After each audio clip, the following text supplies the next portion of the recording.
have an effective out. So, some of the reasons why we teach out is maybe a dog resource guards, right?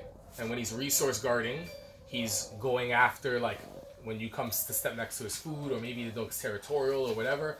You want to know that as a handler, you have the ability, when you say out, to have him move out away from the area. And if you step in, you know he can do that. That can be extremely challenging for a dog. And also, if a dog is possessive, maybe even of you around food, and you go to step and you know like he might bite, that can be a little bit weird. So that's one of the reasons why we teach out. Another reason to kind of teach out is maybe you just want them to understand, to know how to release and let something go. You teaching out this way transfers into a dog that can also kind of release for an out. So usually what we'll do is, in order to teach out, you need two things first. You need recall, and you also need a dog that you can interrupt and back onto place. So a dog needs to know how to be, I guess, interrupted. I spell that right. That and backed onto place. Interrupted from what place? Interrupted from breaking place. Okay. Like, you know what I mean? So I'm on here in the middle, like, who knows, for whatever, I'm breaking off for whatever reason. You know how you have to get it. Okay. And when maybe you step, you have a dog that can kind of go back on. The reason I bring this up is because now what we're taking, let's assume this is a food bowl. And food bowl is there. I go ahead and I let my dog eat, right? And he's eating. When I work on out, I don't start by moving him away. Mm-hmm. When I work on out, I start with something less confrontational for the dog, less confrontational for the owner, which makes it's easier for them to do. Especially if you're working with an owner, like, and their dog bites them, they're gonna be scared to do this. They have a long line, and they're fundamentally sound. The dog's already remote collar trained. The dog already knows recall. The dog already knows yes and everything. It's gonna be easy for them to start let's going or hearing their dog, or come, whatever you want to call it, off of food. Hey, let's go. They have the ability to get the behavior with the leash, with the remote. They have the ability to also get it in a way where doing it results in food. Doing it results in food. Eventually, it's not I have to get the behavior. The dog is happy to do it. This is one of the situations where I use food of higher value than what is there. That's when I use treats over like kibble. A lot of times what we'll also do is, if you have a dog that is possessive, they also tend to eat very fast. So we use a slow feed bowl. The trick here is you only want to practice this in between sessions 2 to 4 times. Because if you overdo it, the dog becomes savvy and doesn't eat. Maybe they think they're going to get corrected. The moment I go there, you're going to call me off. That's not ideal. And also similar to what we were doing with Albert, the moment he went away from me, I didn't call him right away. I want to give the dog time to be there. But if I give the dog time to be there, he's going to eat all the food. The slow feed bowl, he can be there. I could actually be like demoing it for all of you guys right now. If you want, how's Bane with food? Great. He's great. Can you move him away and like call him up? All right, then it's not worth practicing with him. But we're gonna get into social a little bit, so all the dogs will be able to get out. But I call off, I feed. I call off, I feed. I call off, I yes. Call off and yes. Before you know it, I call off and I don't even have to use anything. The dog is like, hell yeah, and comes and eats. Once that gets easy, now I'm ready to start moving you away. That means stepping in.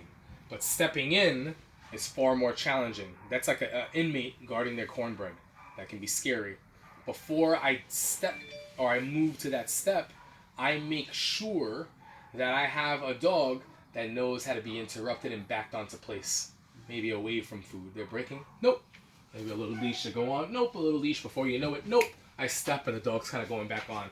If I'm able to do that, it's the same principle here. If I can't even do that, I need to work on that first.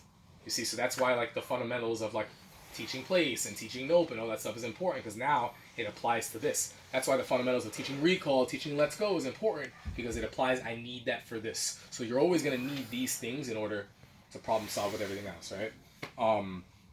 And that's the point of like obedience commands. Like I don't need obedience commands for that. I need obedience commands because I need it for these things, right? So now, if I have a dog that is extremely aggressive, like dangerous, he's going to be on a long line that you have. You're my training assistant. And in the beginning, if I know that even entering the room or stepping next to him, this dog is going to come at me, then I'm not going to be gentle about it at first. This is talking the extreme case. I'm going to be firm. When I say out, I am going to high level.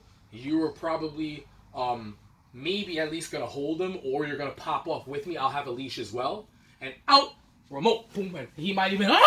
and go, and good job, and I'm ready, good boy. Maybe I'll go a little sit, but anytime I do that, I have to go past the food bowl. It's very important. I'm going to explain that in a little bit. Good job, sit. Maybe I'll give him food, or maybe I'll toss food, right?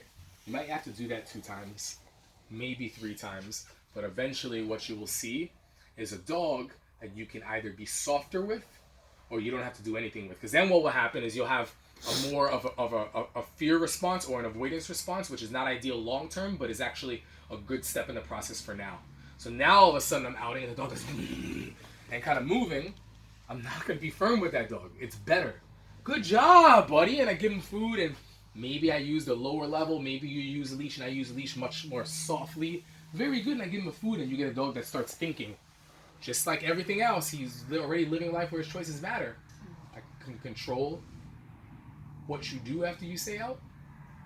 Yeah, man, this is what out is. So now things are going. If I start to see a dog that's showing softness, now I start messing around with being soft, right? Sometimes you can use the button first and out him, but usually by this time, like, I'm not in the business of teaching the remote collar. The remote collar is something that I've already taught, so I can use it in avoidance for this. Does that make sense? Yeah. Could you kind of grade up? So you say about making the challenge even harder each time with most things or everything. Bless you. So could you start off with perhaps biscuit, then move to kibble, then move to raw bone, then move to kind of try and increase the challenge? Yeah. If you wanted to, absolutely. Yeah. Now, once I have the soft dog, which keep in mind for some people, you might have the soft dog in the beginning. They're not going to be that extreme. You can press the button and go, but it doesn't have to be like blast. You might not even be back tied. I might just kind of get it. The thing is, I don't want a dog that's eating that just does this and moves away. Similarly to if you're playing fetch and the dog drops the toy right in front of you, and when you go to reach, he's like, and it becomes this game. I'm claiming this area and I'm backing you up, because now a dog can't possess what they're not in possession of. The more you create space, they can't be in possession of it, right? So I make sure anytime I out the dog that if this is the food bowl, I'm past it. Very good. And just to be clear, when I'm stepping in, I'm not invested in touching you and moving you back. We're talking about, like, you do that maybe with your dog if you're trying to teach out and it's not at risk of like biting you. That's not what I'm trying to do. Like, I'm moving into you, but I'm creating like leash pressure and distance that, like, as I'm moving, like, it's almost like I'm moving you from there because I'm creating that tension. Like, you're not going to be able to bite me even if you try to snap at me. Like, this behavior is happening. Now, if I don't go over the food bowl and I go to feed or I go to reach, I have a higher likelihood of getting bit. So I always pass the food bowl every single time. Every single time. Good job, I feed. Good job, I feed. What ends up happening, we spoke about motivators. Saying out is an opportunity to earn a reward. Saying out is an opportunity to avoid a correction. But I have to teach the dog that process. What that translates into is out now. In the beginning, the dog that I was strong with might out and start moving away, but eventually I start softening out and I step, maybe, and the dog is like, oh, I don't need to like jump.